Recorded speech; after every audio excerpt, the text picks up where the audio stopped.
Hi friend, good morning. বলো তো আমি কোথায়? না বললে জানবেই বা কী করে? দিদি বাড়ি। হঠাৎ রাত্রেবেলা খুব কষ্ট হচ্ছিল, চলে এলাম গরমে। যেহেতু দিদির ইচ্ছে আছে সেই জন্য চলে এসেছি। আর সত্যি কথা বলতে কালকে সত্যি আমি খুব একটু খুব আনন্দে ঘুমিয়েছি, আর ঘুমও পেয়ে গেছে। ঘুমিয়েছি, উঠতে উঠতে দেরি হয়ে গেছে। এদিকে উঠে দেখি দিদির টিফিন টিফিন হয়ে গেছে। তো টিফিন খেয়ে আমি চলে যাব ওইদিকে বাড়িতে। বাড়ি গিয়ে আবার চাটা বানাতে হবে। তো দিদির টিফিনে কি করলো, আর আমি যখন এসেছি রাত্রে তখনও একটা কেক বানিয়েছে। দিদির মেয়ে বাড়ি যাবে, নাতির জন্য বানালো। তা তোমাদের দেখাচ্ছি, দেখো কেকটা কেমন হয়েছে বলবে। আর এদিকে সকালে টিফিন করেছে, এটা সুজি দিয়ে পেঁয়াজ, ডিম, আর কি আছে, এটা সুজির চিলা বলে। সব রকম সবজি টবজি দিয়ে বানিয়েছে, দারুণ খেতে। রেসিপিটা আমি ঘুম দিয়ে উঠতে পারিনি, আমি দেখাতে পারিনি। আর এদিকে আমাকে চা দিয়েছে। তো তাড়াতাড়ি আমি চাটা খেয়ে আমি যেতে হবে। খুব আরামে আজকে ঘুমিয়েছি, এটা সত্যি কথা। চোখ টোক খুলে গেছে ঘুমের ভিতরে। এখন চা খেয়ে যাই, দেখি। তোমরা দেখতে থাকো, সাথে থাকো। অবশেষে বন্ধুরা বাড়ি চলে এসেছি। এখন রান্নাঘরে ঢুকতে হবে। মাছ নিয়ে এসেছি, তো পটল নিয়ে এসেছি।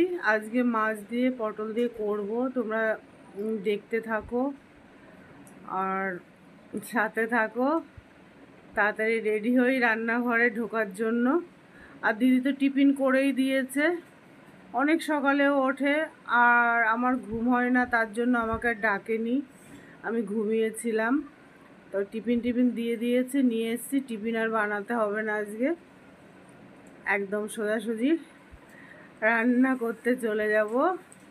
তো তোমরা দেখতে থাকো। তো দেখো বন্ধুরা, রান্নাঘরে চলে এসেছি।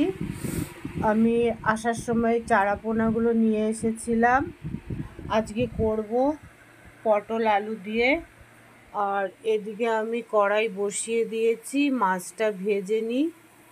তা তোমরা সাথে থাকো। আজকে মাছটা আমি পটল আলু দিয়ে করব। গরমে বেশি মশলা দিয়ে রান্না করা যাচ্ছে না, নর্মালি করব।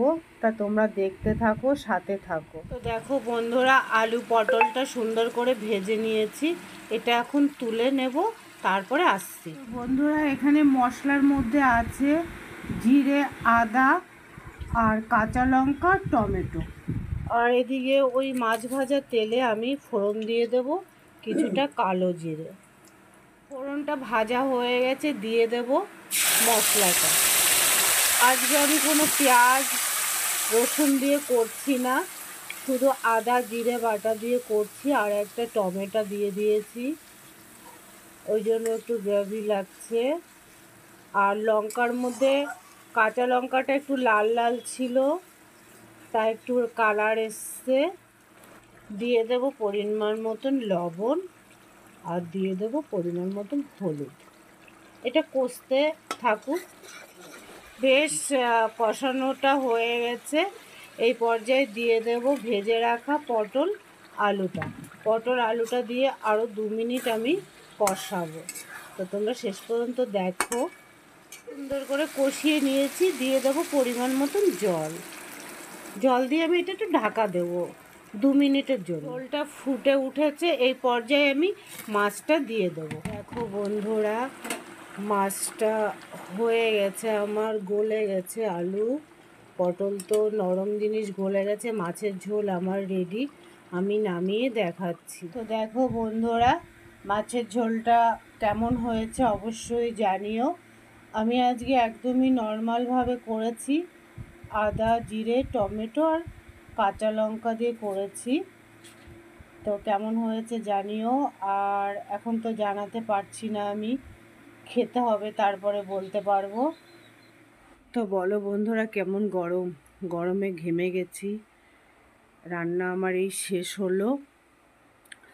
আর ঘরে আছে চাটনি আছে, আর কিছুই নেই। আজ এই মাছের ঝোল আর চাটনি দিয়ে খাওয়া হবে। সকালের টিফিন তো দিদি বাড়ির থেকে কমপ্লিট হয়ে গেছে। আর তোমরা জানো আমি বেশি বড় ভিডিও করি না। রান্না করতে করতে যেটুকুনো আমি সেটুকুনোই করি। সারাদিনের ভিডিও দেখানো আমার পক্ষে সম্ভব না। তা তোমাদের যদি আমার ভিডিও ভালো লাগে, যারা নতুন দেখছো তারা আমার চ্যানেলটাকে সাবস্ক্রাইব করে দিও, লাইক কমেন্ট শেয়ার করো। আর তোমাদের অনেক অনেক ভালোবাসা দিলাম।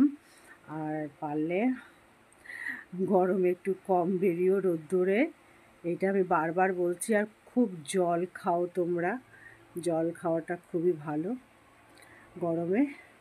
By, tata.